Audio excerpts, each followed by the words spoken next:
Dear viewers, রুদ্রস ব্লগে আপনাদের স্বাগতম। আজ আমি রান্না করব আমার একটি সিক্রেট রান্না। এটি আমি আমার শাশুড়ির কাছ থেকে শিখেছি।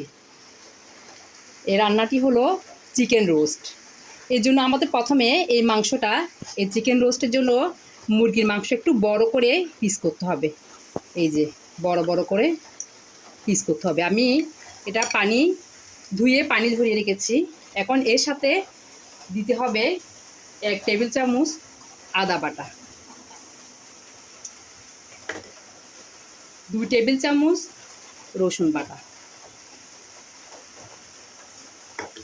তারপর একটু লেবু রস চিপে দিব।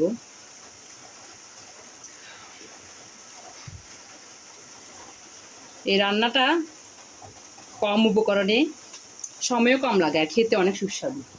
আর লাগবে লবণ আর হলুদ। আমি দিয়ে দিচ্ছি 1 চামচ পরিমাণ হলুদ, হলুদের গুঁড়া, পরিমাণ মতো লবণ আর একটু সর্ষের তেল দিয়ে আমি এটা 1 ঘন্টার জন্য ম্যারিনেট করে রাখবো। এই যে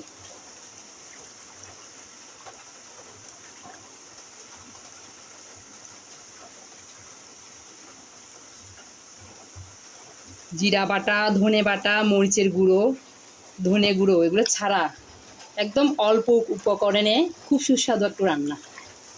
আপনারা অবশ্যই বাসায় ট্রাই করবেন এবং কমেন্টে আমাকে জানাবেন। 1 ঘন্টার জন্য আমরা এটা ম্যারিনেট করে রেখে দিব। এরপর আমরা 1 ঘন্টা পর আবার রান্না শুরু করব। বন্ধুরা, 1 ঘন্টা হয়ে গেছে। এখন আমি চুলায় রান্না বসাবো।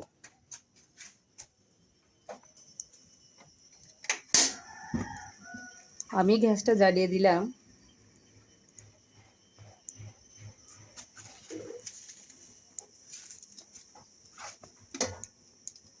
কড়াইটা একটু গরম হলে আমি এতে সরষের তেল দিব। আর ম্যারিনেট হতে হতে আমি এই পেঁয়াজগুলো কুচিয়ে রেখেছি। যেহেতু আমার মাংস 1 কেজির চেয়ে বেশি ছিল, তাই এই পেঁয়াজগুলো লাগবে, একটু বেশি লাগবে পেঁয়াজ। আর এই যে 12টা কাঁচামরিচ চিড়ে নিয়েছি আমি। এখন আমি কড়াইয়ে সরষের তেল দিয়ে দিচ্ছি।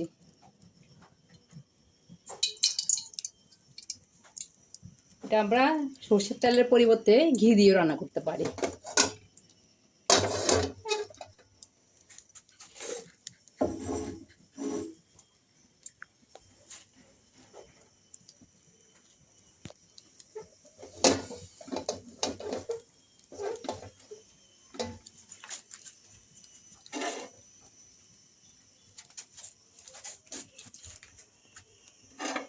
তেলটা একটু গরম হলে আমরা প্রথমে কাঁচামরিচগুলো দিয়ে দিব। একটু সাবধানে দিতে হবে, না হলে ছিটকাবে।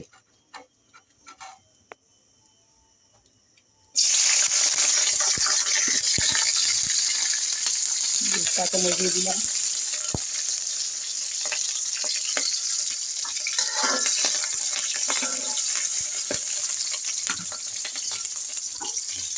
পেঁয়াজগুলো দিয়ে দিচ্ছি ভাজার জন্য। ভালো করে ভাজতে হবে।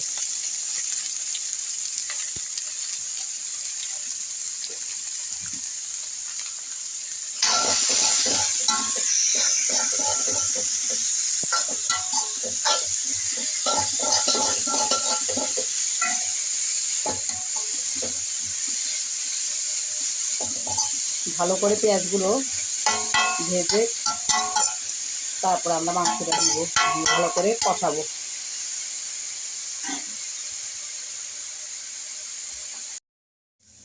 আমাদের এই পেঁয়াজগুলো সুন্দর দেখুন লাল হয়ে ভাজ হয়ে গেছে। এখন আমি ম্যারিনেট করা মাংসটা দিয়ে দিব।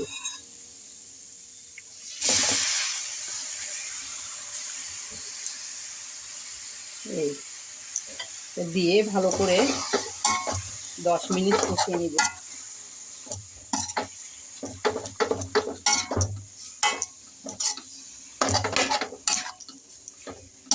চুলার তাপটা মিডিয়াম টু লো ফ্লেমে রেখেছি আমি।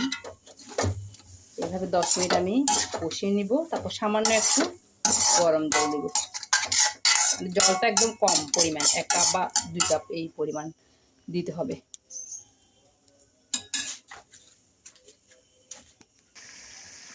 দেখুন বন্ধুরা, আমার 10 মিনিট কষানো হয়ে গেছে। এই যে তেলটা উপরে উঠে এসেছে, আমার রান্না ম্যাক্সিমাম হয়ে গেছে। এখন আমি 2 কাপ আন্দাজে একটু গরম জল দিব এবং 10 মিনিটের জন্য মিডিয়াম টু লো ফ্লেমে রেখে দিব। এই যে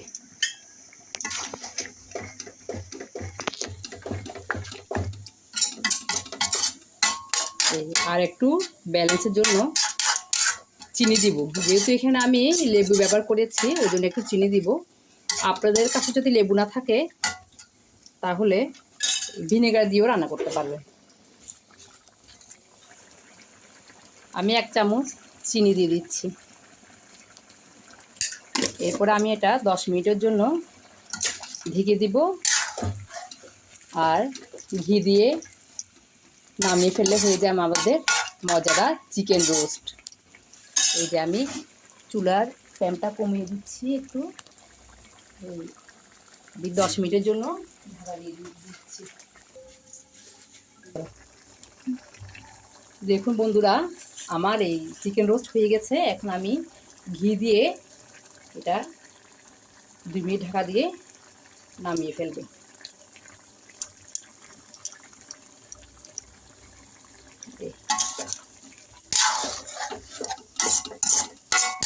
ঢাকা দিলেই ঢাকা দিয়ে চুলাটা বন্ধ করে দেবো। তারপরে হয়ে গেল আমাদের মজাদার চিকেন রোস্ট। দেখুন দর্শকরা, এই যে আমার চিকেন রোস্ট, মজাদার চিকেন রোস্ট তৈরি হয়ে গেল। আর কতটা, এই যে কতটা নরম হয়েছে দেখুন। এই যে